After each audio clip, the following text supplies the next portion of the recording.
Welcome to another edition of Don Hammond's Arlington Weekly News. Once again, I'm doing different character voices. Here's the lineup for this week. The news, of course, Community Bulletin Board, and 55 Plus News. Maybe some commentary at the end. That's the show. Now, here's the social media reminder. You can watch us on YouTube at Arlington Weekly News and the number 1, also on Facebook, and you can listen on the radio at WERA 96.7 FM. Now, on to the news. As of Monday evening, March 1st, reports show the number of confirmed COVID-19 cases in Arlington had reached 13,182. Regular viewers and listeners will note the continuing increase in our reported case numbers. Previously, on Tuesday evening, February 23rd, shortly before 6 o'clock p.m., we received an email message from Arlington County informing everyone of a free COVID testing event. The location was given as 601 South Carlin Springs Road, and the hours were announced as 2 o'clock to 6 o'clock p.m. or until the available supplies ran out. Anyone over the age of 2 years was eligible, and no appointment, referral, or health insurance was required. The only problem was that the date of the event was the very next afternoon, Wednesday, February 24th. That's less than 1 day advance notice. At Don Hammond's Arlington Weekly News, we try to keep the public informed of upcoming events, but it is an impossible task when insufficient advance notification is provided. The only thing we can advise is for residents to check their emails several times a day in order to have any chance of taking advantage of offers with such short notice. Elsewhere, as COVID-19 hospitalization and infection rates continue to decline and vaccinations rise in Virginia, Governor Ralph Northam announced the next steps of the Forward Virginia Plan to safely and gradually ease public health restrictions while mitigating the spread of the virus. The key changes took effect on March 1st, and they include the following. The maximum number of individuals permitted in a social gathering will increase from 10 to 25 people for outdoor settings. The indoor limit remains at 10 people. Outdoor entertainment and public amusement venues will be able to operate with up to 1,000 individuals, or at 30% capacity, whichever is lower. The on-site sale, consumption, and possession of alcohol will be permitted until midnight, extended from 10 o'clock p.m. All restaurants must be closed between midnight and 5 o'clock a.m. The Commonwealth will maintain a safer-at-home strategy with continued strict health and safety protocols, including physical distancing, mask-wearing requirements, gathering limits, and business capacity restrictions. As of May 1st, overnight summer camps will be able to open with strict mitigation measures in place, but registration can begin now. Also, IDS International is a security government services firm based in Arlington. They have announced the acquisition of DECO, D-E-C-O, a global training and specialized technical services company, as well as GovSource, a leader in elite military and law enforcement training to the U.S. government and partner nations. The combination of these three businesses will create a global company with a broader range of services in international military training. IDS operates across three lines of business: training and technical services, expeditionary support services, and cyber and information warfare. With these acquisitions, IDS International now has over 1,400 employees delivering services, dedicated support, and innovative solutions in over 20 countries. Clients include national governments, U.S. and foreign militaries, nonprofits, and the public sector. Historically, Arlington businesses have tended to be acquired by other companies, usually out of state. This news constitutes a departure from the usual pattern. Finally, Metro has released an online survey concerning planned cuts to their budget. Among the proposals are operating trains at half-hour intervals, ceasing operations after 9 o'clock p.m., closing 22 Metro stops in the area. The affected Arlington locations would be Clarendon, Virginia Square, Arlington Cemetery, and East Falls Church. There are other proposed changes as well. Perhaps the best way to learn about all of them is to take the online survey, which provides the best detail. That can be found at www.wmata.com/initiatives/budget. That's the news. Now it's time for Community Bulletin Board, or CBB. Hi, and welcome to CBB. Our first event is for kids between the ages of 3 and 5 years. Preschool programs are offered throughout the year at both Gulf Branch and Long Branch nature centers. The theme for preschool programs is repeated during the month, so please register for only one session at each nature center per month. Caretakers must register and stay with their child during the program. This time, the presentation is all about fabulous frogs. You may not realize it, but there are many different kinds of frogs. Glass frogs, desert rain frogs, ornate horned frogs, hairy frogs, mossy frogs, flying frogs, and many more. And of course, we do have some favorites of our own. You can register online or call 703-228-4747. The activity number is 622-911-BB, and that's on Thursday, March 11th from 11 o'clock to 11:30 a.m. at Long Branch Nature Center at Glencarlyn Park, 625 South Carlin Springs Road. Next up, we have an event for kids aged 7 to 9. You can join up for a virtual homeschool exploration into the fantastic world of science and nature. During each class, you'll learn about different topics through live, interactive virtual instruction and amazing activities that can be done at home. This time, the focus is on marsupials. No, it has nothing to do with drinking soup on Mars. That would be pretty desperate. However, if you're also thinking it's just about kangaroos, there's a lot more to learn. In addition to kangaroos, there are also possums, wombats, koalas, and even Tasmanian devils. Students will be provided kits with materials for them to use to follow along with the activities. They'll email you a link to Microsoft Teams before the program start time, and they ask that you have your device ready to go prior to the start of the program. Registration is required. You can register online or call 703-228-4747. The activity number is 622-921-DD. That's on Friday, March 12th from 11 o'clock to 11:45 a.m. Next up, we have an event for families. Birdwatching is a great family activity. You can learn the basics of binoculars, field guides, identification, and finding birds.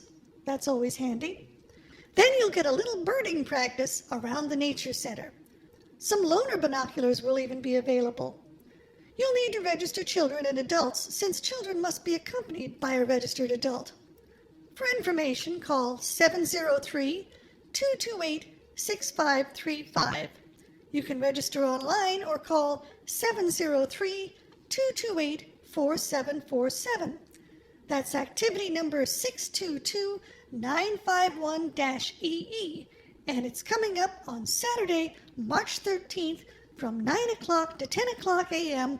at Long Branch Nature Center at Glencarlyn Park, 625 South Carlin Springs Road.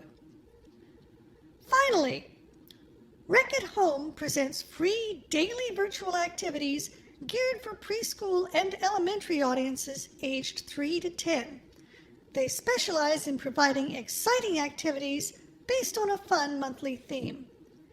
You can join them on Facebook and learn how to harness the power of your brain. Ms. Chloe will give children awesome tips to get started on big tasks and make them more manageable.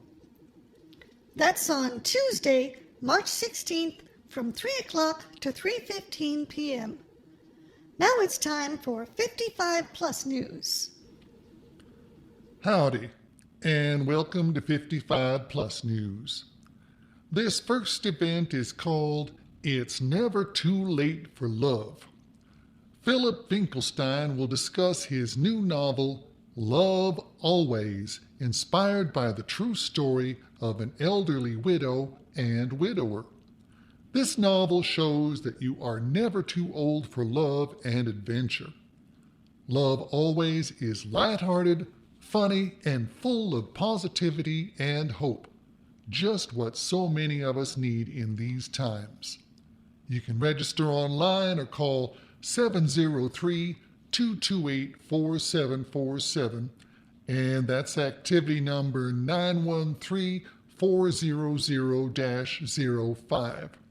It's on Thursday, March 11th from 1 o'clock to 2 o'clock p.m. You gotta be 55 or older, and 55 plus membership is required. Now, getting back to that tagline, it's never too late for love. That might be true for some folks, but I don't know how well it would work if you went and nudged your partner at 4 o'clock in the morning. You might want to think a little before you try that one. Anyway, let's move on. Calling all cinema lovers, calling all cinema lovers. Meet to discuss a new film every month. March's movie will be The Hunt for Wilder People. It's a 2016 New Zealand adventure comedy drama film written and directed by Taika Waititi, whose screenplay was based on the book Wild Pork and Watercress by Barry Crump. Sam Neill and Julian Dennison play Uncle Hector and Ricky Baker, a father figure and foster son who become the targets of a manhunt after fleeing into the New Zealand bush. You can register online or call 703-228-4747. That's on Thursday, March 11th from 3 o'clock to 4 o'clock p.m. Ages 55 and up and 55 plus membership is required. Meanwhile, have you been cooking more during the pandemic? Here's a chance to join up to share your favorite recipes with 55 plus friends and neighbors. You can explore and expand your knowledge and collection of gluten-free dishes. It's called gluten-free recipes, you see.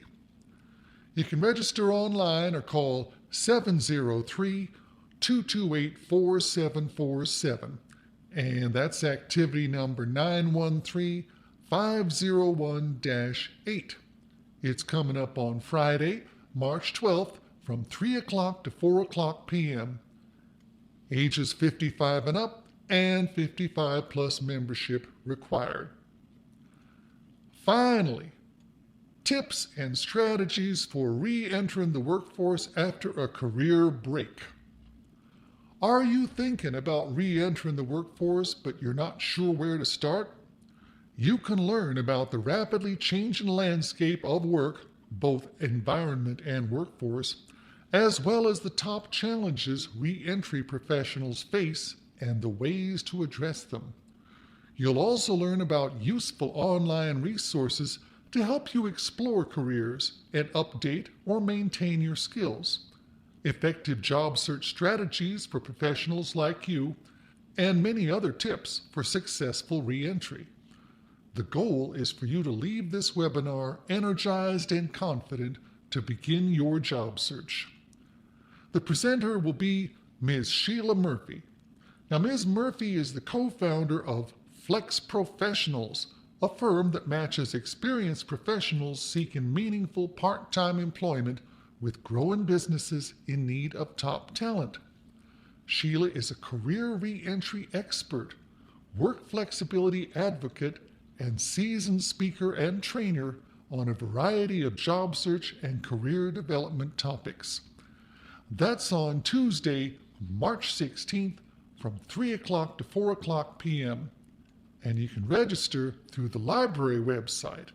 That means there's no activity number and no membership requirement. Anyway, that's all I got for 55 Plus News. Now I think we're going to have to sit through some commentary. In the world of business, there is a common custom that takes place after the completion of a major undertaking. It's known as lessons learned. It's a meeting or assembly during which the various processes and activities that were employed are reviewed, examined, and evaluated. Sometimes a procedure is eliminated. Sometimes it is merely redesigned. Sometimes a procedure that was only temporary becomes a regular part of future processes. All of this is a rather long-winded way of introducing the commentary about the county's responses to the recent ice storms. On the plus side, the roads themselves were generally well prepared in advance. On the other hand, some bike trails like the Bluemont Connector didn't receive attention until the second storm. However, by then, the application of brine proved to be effective when applied to the trail itself. That being said, the process was not applied to the wooden bridges. For example, the bridge between the 4-mile run trail and the Washington and Old Dominion Trail remained snow-covered for some time after the trails themselves had been mostly cleared. Another bridge near the caboose showed good intentions but seemed to lack an understanding about the application. It appeared that a light wheeled vehicle had been driven across the bridge, creating 2 narrow paths that were relatively ice-free. However, neither of the paths was close enough to the railing to allow users to steady themselves in either direction, and both paths were too close together to allow for the physical distancing recommended during the COVID pandemic. Finally, while the trails themselves seemed to be well cleared, many of the ramps leading from the neighborhoods onto the trails were left completely covered by ice or snow. The benefit of a cleared, flat trail was thus offset by the potential danger of having to walk down an icy, inclined path to get there. At any rate, it appears that Arlington's ice storms are finished for this season, so that the lessons learned can be considered and perhaps applied for the next winter. Here's another bit of commentary, this one more specific to Arlington independent media. Watchers of commercial television may have noticed a series of advertisements featuring Mike Myers and Dana Carvey recreating their characters from the Wayne's World movies. The ads are clever enough, but their message is to encourage viewers to eat local, supporting the smaller restaurants in their respective viewing areas. There is absolutely nothing wrong with this message, but those of us in the public access community might have felt a bit left out when the dialogue mentioned the idea that Wayne and Garth were local access producers. Of course, it's understandable that an ad paid for by an organization such as Uber Eats would be for their benefit, but it's also kind of sad that Mike Myers and Dana Carvey, both of whom profited handsomely from the very phenomenon of public access television, didn't provide a similar pitch in favor of the many public access stations who are now struggling for continued existence.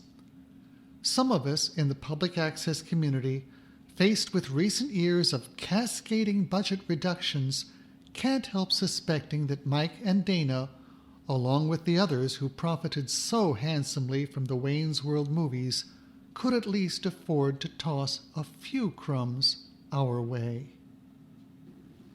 In a related story, we received the following message from Arlington Independent Media themselves. After quite a year and the hard work of many, AIM is ready to seek a dynamic new leader.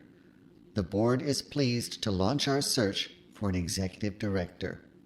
Do you know someone with the spirit and expertise to lead AIM and help expand our creative and community building potential? AIM's next executive director will establish AIM as a strategic hub connecting and supporting community organizations and services. Feel passionate about seeking, welcoming, and meaningfully engaging all communities. Attract and support producers of diverse, authentic media. Enhance Arlington's professional and workforce development opportunities. Successfully promote AIM to a diverse and growing base of funding sources. And be excited about building a dynamic, accountable, and sustainable business. Arlington Independent Media is an equal opportunity employer. Knowledge of a language other than English is a plus. Perhaps you know someone who might be a great fit for this exciting opportunity, or perhaps you know people who might know people. You might even be that person. If so, send a cover letter and resume to hr@arlingtonmedia.org by March 19th, 2021. Thank you. And now here's something special. According to some people's calendars, Black History Month ended on February 28th, but the truth is that Black history keeps on happening all year long. Accordingly, we will now examine a recently published book called Black Broadway in Washington, D.C. Yes, it was in Washington, D.C., and not Arlington, but for many black people in the greater area, it was the place to go to temporarily escape the so-called Jim Crow laws of the first half of the 20th century. The physical location was Washington's greater U Street area, which came to be known as Black Broadway. It was a place where African Americans were free to own businesses and build what was often described as a city within a city. It was around the end of the 19th century when Joseph Henry Douglas, past president of the Bethel Literary and Historical Society and grandson of Frederick Douglass, advised his fellow African Americans to, in his words, build your own theaters as you do your own churches. And so they built. They built the Republic Theater, the Lincoln Theater, the Booker T Theater, and the Howard Theater, to name a few. It wasn't just theaters either. There was the Laborers Building and Loan Association, the National Negro Business League, and the Whitelaw Apartment House, along with pharmacies, barber shops, pool halls, funeral homes, and clubs. Clubs like the Paradise Cafe, Club Bali, Club Benghazi, Crystal Caverns, and many more. Here were venues where black audiences could enjoy and appreciate prominent black performers like Pearl Bailey, Cab Calloway, Sarah Vaughan, Duke Ellington, and many others. It was truly a cultural oasis, a welcome relief in an otherwise oppressive time. There is a great deal more to the story, and Black Broadway also notes the many setbacks along the way. even including a kind of caste system within the African American community itself. Author Brianna Thomas has presented a clear-eyed, compelling account of a significant part of our region's history, a history that continues to this very day. And that concludes this week's show. We will be back next week with more news from Arlington. Meanwhile, be careful, be safe, and be well.